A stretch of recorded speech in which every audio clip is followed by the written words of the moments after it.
పక్కన అందుచిక్కని కొన్ని రకాల వ్యాధులు వైద్యులకు గమ్మత్తైన సవాళ్ళని విసురుతూ ఉంటాయి. కొన్నిసార్లు వారికి చెమటలు కూడా పట్టించేస్తాయి. అచ్చం అలాంటి వైద్య పరిస్థితితోనే పోరాడుతోందో చిన్నారి. వైద్యపరంగా ఆమె ఓ అద్భుతంగా మారింది. ప్రతి వ్యక్తి మనుగడకు ఆరోగ్యానికి ప్రధానమైన 3 ప్రాథమిక అవసరాలు లేకుండానే బతికేస్తోందామె. యూకేకి చెందిన ఒలివియా పాన్స్వర్త్ అనే అమ్మాయి అరుదైన జన్యుపరమైన సమస్యతో పోరాడుతోంది. దీనివల్ల మనిషికి అత్యంత కీలకమైన 3 ప్రాథమిక అవసరాలు లేకుండానే జీవించగలదామె. సింపుల్గా చెప్పాలంటే ఆమె ఆ 3 సవాళ్లను ఒకేసారి అధిగమించగల అసాధారణ అమ్మాయి. ఒలివియాకి నొప్పి, ఆకలి, నిద్ర అనేవి ఉండవట. ఇది మనిషిలో ఉండే 6వ క్రోమోజోమ్లోని జన్యుపరమైన అసాధారణత ఫలితంగా ఆమెకు ఇలాంటి పరిస్థితి వచ్చిందని వైద్యులు భావిస్తున్నారు. ఒక రకంగా ఇది వరంలా కనిపించినా ఆమెకు ఈ పరిస్థితి ఆందోళనకరమైనదే అని ఒలివియా తల్లి ఆవేదనగా చెప్పారు.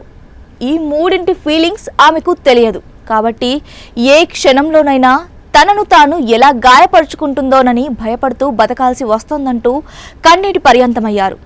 ఇక ఆకలి కూడా ఉండదు కాబట్టి ఈమె పోషకాహార లోపంతో బాధపడకుండా మంచి ఆహారాన్ని ఇచ్చేలా పర్యవేక్షించక తప్పదని చెబుతోంది. అంతేకాదు ఒలివియాకు 7 ఏళ్ల వయసులో జరిగిన ప్రమాదం గుర్తు చేసుకుంటూ నాడు తామంతా తన పరిస్థితి చూసి షాక్ అయ్యామని చెప్పింది. ఓ రోజు ఓ కారు తనను ఢీకొట్టి చాలా దూరం ఈడ్చుకుని వెళ్ళిపోయిందట. ఈ సడన్ ఇన్సిడెంట్తో అంతా షాక్లో ఉండిపోయారు. తేరుకుని ఒలివియాను రక్షిద్దాం అనుకునేలోగా ఒలివియా ఏమీ కానట్లుగా తానంతట తానే లేచి తమ వద్దకు వచ్చేసిందట. అంతా భయపడిపోయామని నాటి ఘటనను గుర్తు చేసుకున్నారామె.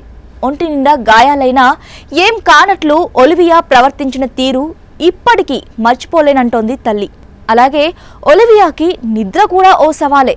ఎందుకంటే మందులు లేకుండా సహజంగా నిద్రపోలేదు. మందులు వేయకపోతే 3 రోజులైనా సరే మేల్కొనే ఉంటుందట. ఈ పరిస్థితిని డాక్టర్లు బయోనిక్గా అభివర్ణించారు. ఈ అరుదైన కేసు జీవశాస్త్రం సంక్లిష్టతలు, జన్యు ఉత్పరివర్తనాల ప్రభావంపై అంతర్దృష్టిని అందిస్తోందని చెబుతున్నారు వైద్య నిపుణులు. ఈ అమ్మాయి కేసు వైద్యానికే అంతుపట్టని చిక్కు ప్రశ్నలా ఉందంటున్నారు.